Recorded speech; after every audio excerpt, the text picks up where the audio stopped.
Brainwashing, Betrayal, Vows, and Ballads. The story of the Hunger Games begins way before Katniss, and even before Snow. Here's the whole timeline. Spoilers ahead for the entire Hunger Games franchise. The nation of Panem doesn't just appear overnight. It forms in the ruins of our civilization. The world changes forever with the onset of climate change. Natural disasters like fires, droughts, and storms cause the planet's resources to dwindle. Countries begin to fight over the remaining resources, causing war to break out across the globe. With such widespread bloodshed, governments around the world begin to collapse and the human population rapidly decreases, nearly creating an extinction-level event. From the ashes of society in North America rises Panem, a new nation with a capital based in the Rocky Mountains. History's a little murky around this period. It isn't clear exactly when Panem forms after the fall of other pre-existing civilizations, or when Panem divides into districts. You're not off to a real good start. What we do know is that each district provides the capital with a vital resource, though the districts are reliant on the capital to ensure the distribution of those resources. The capital exploits the districts it rules over by controlling its exclusive access to necessities, and this eventually causes the districts to turn on the capital. The idea for the Hunger Games comes long before the rebellion that causes its implementation. Crassus Snow, future President Coriolanus Snow's father, attends the Capitol's university with his best friend, Casca Highbottom. The dean of the academy Coriolanus attends years later. The two are in a class taught by Dr. Volumnia Gall, a scientist who later becomes the first head gamesmaker. While Gall and Crassus Snow get along well, Gall and Highbottom do not. For their final project, Gall tasks the students with developing a hypothetical punishment that would ensure their enemies never forgot what they did to them. Snow works with Highbottom and gets him drunk while hearing what he has to say about the assignment. Snow turns his idea in as their assignment. The two fight over this. Highbottom never forgives Snow and eventually takes out that frustration on Snow's son. Even though it's originally meant as a class assignment, Gall uses the proposal to create an annual punishment for the districts after the rebellion, and Highbottom goes down in history as the brains behind the games. At an unknown point after the founding of Panem, the districts begin to grow restless with the power dynamics at play. This part of history is documented mostly by the Capitol, and since they're pretty good at propaganda, it's hard to say how much is true. Capitol children learn that rebels in District 13 were the instigators behind the first rebellion and used its privilege as a nuclear research facility to its advantage. This was the uprising that rocked our land. War spreads throughout Panem, with other districts rising up and holding their resources hostage from the capital. The unrest continues to grow over the course of around 3 years, turning into air raids on the country's political center. The ruling class of Panem spends most of the war under the grip of the districts. Because of its reliance on them for goods and services, the elite often find themselves without power or essentials as different districts join the cause. When the districts invade the capital, the direction of the war turns. Despite being the alleged starting point of the rebellion, District 13 begins to pull back and eventually brokers a deal with the capital. The conflict ends with the secret agreement that District 13 will be allowed to live on, just not as a member of Panem. The other 12 districts watch as the capital bombs and destroys the surface of District 13, which leads them to believe the district is gone. Without 13's support, the rest of the districts can no longer maintain their war efforts, falling to the capital as the military sweeps through the country. As the capital regains control, they develop the Treaty of Treason. The treaty creates a variety of restrictions for the citizens of Panem, including banning communication and travel between districts. It also leads to the implementation of their punishment. The Hunger Games is the most significant part of the treaty, the annual event that forces the districts to sacrifice 2 children every year in a televised battle to the death. Since the dark days, our great nation has known only peace. The First Rebellion and Dark Days also mark a turning point in Coriolanus Snow's life. Just 5 years old when the war begins, the young Snow watches on as the civilization he grows up with almost falls to the districts. Snow's mother dies in childbirth, and shortly after, his father, who has risen through the military ranks, dies in rebel fire. With his cousin Tigress's parents also dead, the two of them live with their grandmother. The Snow name affords the future president of Panem many privileges early on. but that all goes away with District 13. Most of the family's assets are in nuclear research, so when District 13 is bombed, the family's riches and status plummet. Even as Snow becomes an adult, his home is still significantly damaged from the first rebellion because his family can't afford the repairs. The first 9 Hunger Games are drastically different from what the event eventually becomes by, the 74th one. When it is time for the games to begin, all 24 tributes enter the Capitol arena with few weapons and no food and are left to fight to the death. Once crowned the winner, the victor goes home, returning to their life as it was before they competed in the Hunger Games. The early games were particularly barbaric, even compared to later evolutions of the event. This is the price of peace. The only thing that remains unchanged from the early games is the selection of tributes. From the beginning, the tributes from each district are chosen through a lottery system, selecting 1 female and 1 male child between the ages of 12 and 18. The 10th Hunger Games is when the event changes to create a more watchable experience. To do this, several key elements that later become staples in the games are introduced, including mentors, the ability to give gifts to tributes once they are in the arena, and tribute interviews. The first mentors are Academy students who are just Capitol teens trying to finish their high school level education before heading off to university. To help introduce these new elements, several changes take place in how the games function. Rather than the games starting soon after all the tributes arrive in the Capitol, the contestants are instead placed in an old animal enclosure in the Capitol Zoo, essentially on display for Capitol citizens to come and see. Over several days, they tour the arena, meet with their mentors, and participate in interviews on Capitol television. Starting with the 10th Games, the event moves in a more spectacle-like direction. Your role is to turn these children into spectacles, not survivors. Coriolanus Snow is one of the first mentors, overseeing and advising Lucy Gray Baird, the musically gifted female tribute from District 12 during the 10th Hunger Games. This begins his close connection with the Hunger Games, moving from mentor to a games maker apprentice while attending university. The young Snow connects with his tribute, Lucy Gray, and uses tricks to ensure she becomes the victor, making him the first mentor to coach a winning tribute. While working as a mentor, he writes the proposal for the implementation of a betting and odds system and the ability to send food to tributes in the arena, 2 ways Capitol citizens can participate and create an emotional attachment to the games. He also gets to see and learn about one of the mutations, Dr. Gull's snakes, before she drops them in the arena. After Highbottom discovers that Snow used that info to cheat to help Lucy Gray win, Snow becomes a peacekeeper. But before long, he heads back to the Capitol and starts an apprenticeship under Dr. Gull to be a games maker. During this time, he continues introducing new concepts for the games. After winning the 10th Hunger Games and returning to her life in District 12, Lucy Gray Baird continues to play music. The atmosphere in District 12 is less than ideal, to put it lightly. People are really struggling with the newly reinforced regime of the Capitol, and as Lucy Gray watches these events play out in her home, she takes to her guitar to express her thoughts on the subject. She writes The Hanging Tree about the death of Arlo Chance, a miner and supporter of the rebellion. It is one of many songs she writes, but this one has the most impact after her disappearance and presumed death. Despite the banning of music, the song survives for generations, with Katniss's father teaching it to her before his death. While considered an act of rebellion by peacekeepers when it is written, the song becomes synonymous with the Second Rebellion when Katniss sings it during a rebellion-filmed TV spot in The Hunger Games: Mockingjay Part 1. A little on the nose, but of course so is war.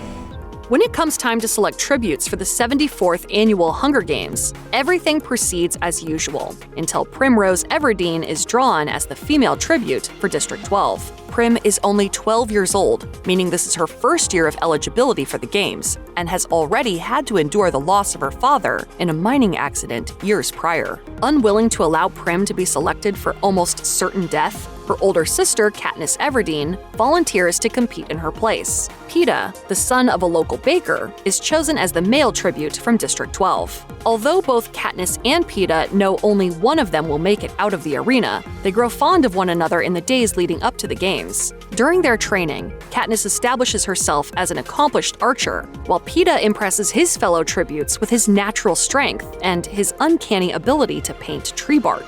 Meanwhile, back in District 12, Katniss's best friend Gale Hawthorne looks after Katniss's mother and sister as they all watch the TV coverage. All these people may seem like normal citizens, but they turn out to be pretty important in the years to come. As the 74th Hunger Games begin, Katniss ventures out on her own. She becomes convinced that Peeta is working with other tributes to kill her, even though he's actually trying to protect her by throwing them off her scent. Eventually, Katniss teams up with Rue, the 12-year-old tribute from District 11, and things start looking up. We're gonna be okay.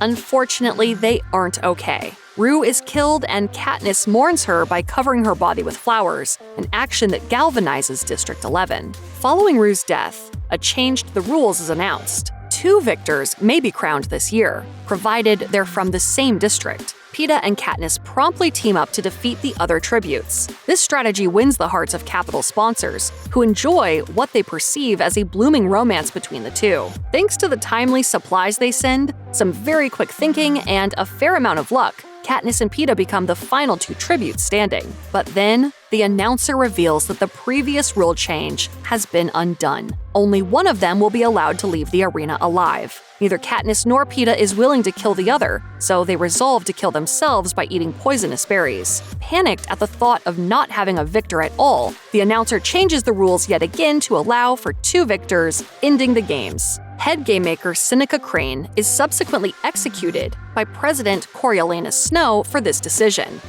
The Hunger Games Catching Fire opens as the citizens of Panem prepare for the 75th Hunger Games. In the lead-up to each games, it's customary for the winner of the prior bloodbath to go on a victory tour of the 12 districts to drum up enthusiasm, as well as demonstrate loyalty to the Capitol. But Katniss and Peeta's defiance in the 74th Hunger Games has stirred unrest ahead of the 75th Games. The people of Panem see Katniss as a symbol of resistance, and the Capitol isn't pleased.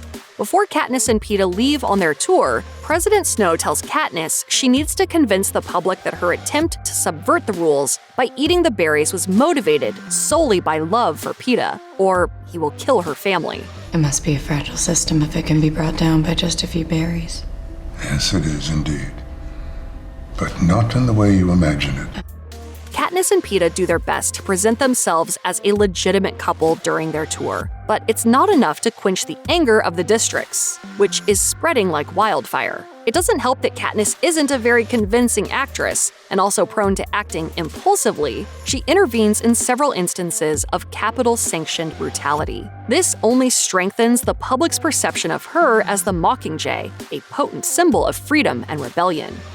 The 75th Hunger Games are much different than the ritual the year before. They're the third quarter quell, a special game that takes place every 25 years. Still seeking to smother the people's anger, Snow, along with newly appointed head game maker Plutarch Heavensbee, decides that the tributes will be selected from the existing pool of victors. Since Katniss is the only living female victor from District 12, there is no question that she will be among those forced to return to the arena. Of District 12's 2 male victors, Haymitch Abernathy, victor of the 50th Games, and Katniss and Peeta's mentor, is selected to compete. To Katniss's horror, Peeta volunteers to take his place.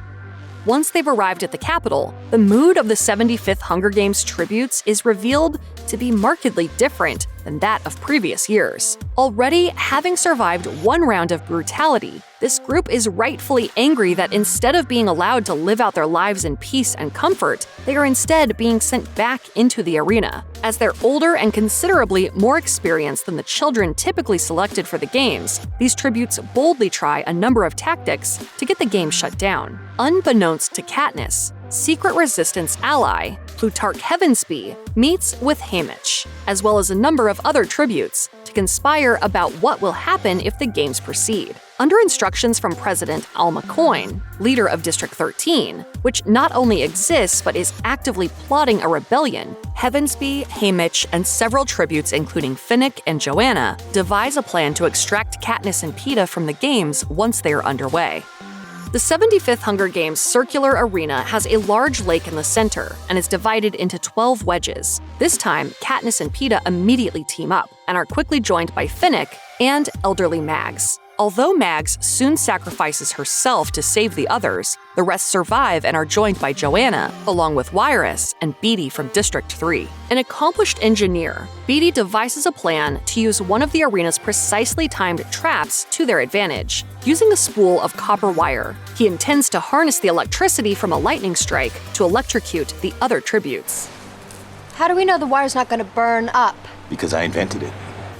Presumably, his intent following the elimination of the other tributes is to trigger District 13's rescue plan, though, of course, Katniss and Peeta know nothing about this. When the plan goes awry at the last second, Katniss wraps the end of the copper wire around an arrow and shoots it at the force field ceiling of the arena, right as lightning strikes. The current is drawn into the dome, causing it to short out and subsequently crumble. This allows a large District 13 ship to enter and extract Katniss and several other tributes. Unfortunately, Peeta and Joanna are left behind and sent to the Capitol, while Katniss is taken to District 13.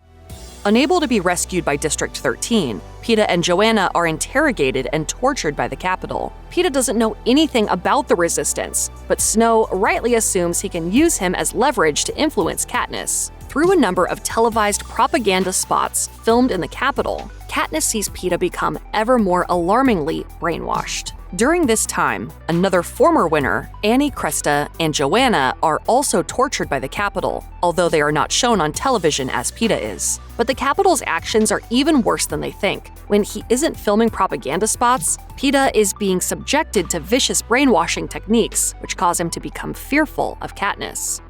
Although she would like nothing more than to go charging into the Capitol to rescue Peeta, Katniss is now subject to the administration of President Coin, who is determined to work more strategically. As the Hunger Games Mockingjay Part 1 opens, Coin convinces Katniss to embrace her persona as the Mockingjay and film a series of propaganda videos to inspire the people of Panem. With District 12 reduced to smoking rubble and Katniss's mother, Prim, and Gale now residing in District 13, Katniss feels she has no choice. People of Panem, we fight! We dare to end this hunger for justice!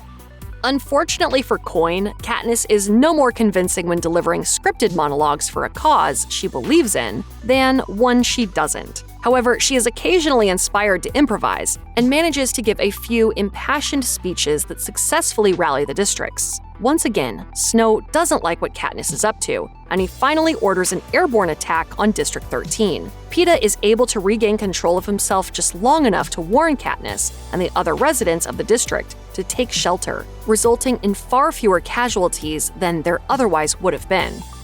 Finally, President Coin authorizes a mission to rescue Peeta and the other victors from the Capitol, though Katniss is not allowed to join the rescue team. Instead, she is tasked with filming a live broadcast to Snow in the hopes of distracting him from seeing what's happening right under his nose, until he reveals that he knows exactly what's happening. Yet somehow, Peeta, Joanna, and Annie are successfully rescued. Gale, who participated in the rescue mission, observes that finding and retrieving them was almost too easy. Every gun was back online and on us, and we flew right past them.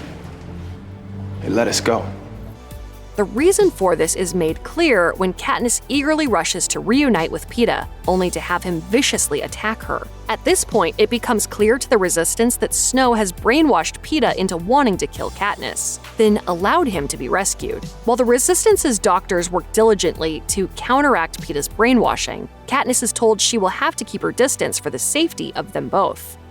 As the Hunger Games Mockingjay Part 2 begins, Katniss is determined to seek revenge for Peeta's condition. Following a series of successful attacks by rebel forces, the Capitol troops withdraw from the districts to regroup within the Capitol itself. They place a number of lethal traps called pods around the outskirts of the city to prevent Resistance fighters from advancing. Fortunately, the Resistance is able to procure a device which allows them to see the placement of most, but not all, of these pods, increasing their chances of being able to successfully reach the Capitol's center, where President Snow resides. Katniss and Gale are placed on a team dubbed the Star Squad, which is meant to follow the combat troops and film propaganda videos showcasing the Resistance's successes. They've barely made it into the city when Peeta is added to the group under Coin's orders, allegedly to show the Capitol that he is still loyal to the Resistance. However, the team suspects he's there to kill Katniss, since her high-profile status as the Mockingjay poses a threat to Coin's power. She never liked you.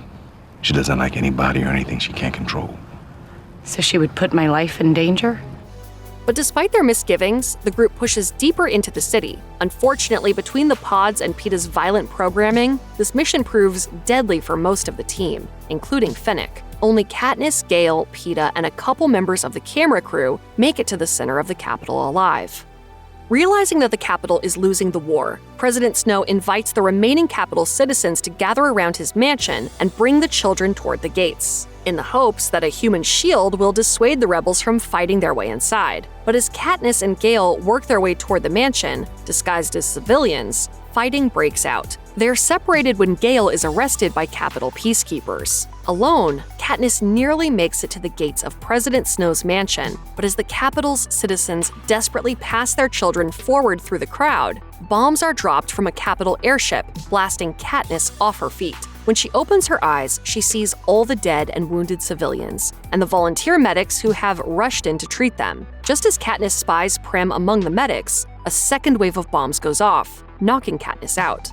Katniss awakens to the news that the rebels have won the war. Snow has been taken into custody, and Prim is dead. After being given a room in the mansion, Katniss goes to the greenhouse where Snow is being kept and demands an audience. The condemned Snow reveals to her that it is Coin, not him, who's responsible for the Capitol bombing and her sister's death. I must concede it was a masterful move on Coin's part.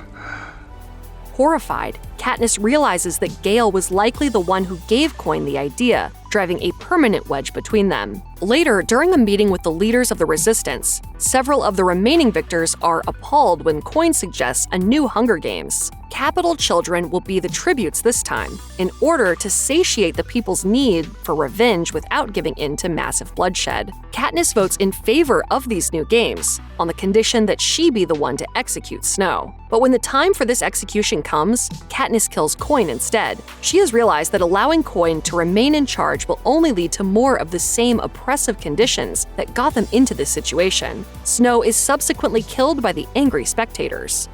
Following the deaths of Presidents Coin and Snow, Katniss is placed under arrest, but is then pardoned and allowed to return to District 12. Commander Paler of District 8 is quickly elected Panem's new president. She acts to abolish the Hunger Games, demolish the arenas, and build memorials to the many people who died. It is implied that henceforth, Panem will be governed by its people, who will select their leader through free and fair elections. Sometime during the years that follow, Katniss marries Peeta and has 2 children with him. They both still suffer from PTSD, with Peeta bearing the worst of it due to the lingering effects of his brainwashing. He sometimes has to ask for Katniss's help in determining what is real. Though the scars that have been left by the games and the Capitol's reign of terror linger, Katniss's decision to start a family indicates her faith in the future. Prior to the games, Katniss swore to never have children, believing she could not bear to bring them into such a harsh world. Now, despite the horror she has lived through, her only game is believing the world is worthy of hope.